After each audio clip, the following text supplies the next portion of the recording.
आज रात अचानक आपको 2 लाख रुपए की जरूरत पड़ जाए तो आप क्या करेंगे? आपके पास 10 लाख रुपए की जमीन है, 5 लाख रुपए का शेयर है, 2 लाख रुपए का गोल्ड है और बैंक में से 5,000 रुपए है। आपके मन में सवाल होगा कि मैं जमीन बेच के पैसा निकाल लूंगा, लेकिन ये आप सबसे बड़ी गलती करते हैं, क्योंकि कभी कभी होता क्या है कि करोड़ों की प्रॉपर्टी होते हुए भी इंसान पैसों की कमी के चलते परेशान हो सकता है। तो आज इस वीडियो में जानेंगे कि लिक्विडिटी क्या होता है और वीडियो के अंत में आप पूरा क्लियर जानेंगे कि केवल रिटर्न देख के इन्वेस्टमेंट नहीं किया जाता है। तो वीडियो को अंत तक जरूर देखिए। मान लीजिए 2 दोस्त हैं, रोहित और मोहित, दोनों के पास 10 लाख रुपए हैं। रोहित ने सारा पैसा 10 लाख रुपए प्लॉट में लगा दिया और मोहित ने क्या किया कि अलग अलग एसेट्स में 10 लाख रुपए को इन्वेस्टमेंट किया। कुछ महीनों बाद दोनों की पैसों की जरूरत पड़ी, दोनों को 2-2 लाख रुपए की जरूरत पड़ी। अब रोहित क्या किया कि उसने प्लॉट में लगाया था, अब उसको 2 लाख रुपए निकालना मुश्किल हो गया, क्योंकि जमीन बेचना, प्लॉट बेचना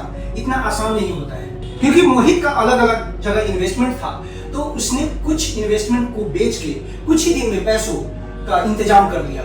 इसी को बोलते हैं लिक्विडिटी।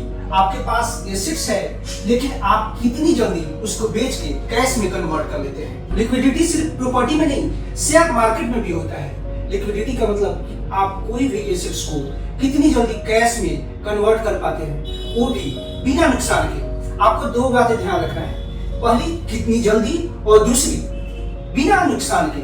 अगर ये दोनों आसान है, इसका मतलब कि हाई लिक्विडिटी एसेट्स है। जैसे आपके पास कैश है या सेविंग अकाउंट में पैसे हैं, तो आप उसको कुछ सेकंड में ही यूटिलाइज कर सकते हैं। वही अगर आपके पास गोल्ड है, तो आपको उसको सेल करने के लिए किसी ज्वेलरी शॉप पे जाना पड़ेगा और आप उसको कुछ घंटे में कैश में कन्वर्ट कर सकते हैं। वही अगर आपके पास प्रॉपर्टी है, तो इसको सेल करने में कुछ महीने लग सकते हैं और कुछ महीने बाद आप सेल करके इसको कैश में कन्वर्ट कर सकते हैं। तो ये है लिक्विडिटी। यहाँ एक ट्विस्ट है, क्या शेयर मार्केट में हर शेयर की लिक्विडिटी बराबर होती है? बिल्कुल नहीं। मान लीजिए आपके पास रिलायंस का शेयर है और आप उसको सेल करना चाहते हैं, तो शेयर मार्केट में उसको हजारों बाय करने वाले होंगे, हजारों खरीदने वाले होंगे। आप आसानी से रिलायंस के शेयर को बेच सकते हैं। वहीं मान लीजिए अगर आपके पास छोटी कंपनी का शेयर है और आप बेचना चाहते हैं, लेकिन कोई खरीदने वाला नहीं है, तो वहां आप आसानी से उस छोटी कंपनी के शेयर को नहीं बेच सकते हैं। यानी शेयर मार्केट में हर शेयर लिक्विड नहीं होता। अब सवाल ये है कि अगर लिक्विडिटी इतनी जरूरी है, तो लोग प्रॉपर्टी में निवेश क्यों करते हैं? क्योंकि केवल लिक्विडिटी देख के इन्वेस्टमेंट नहीं किया जाता है।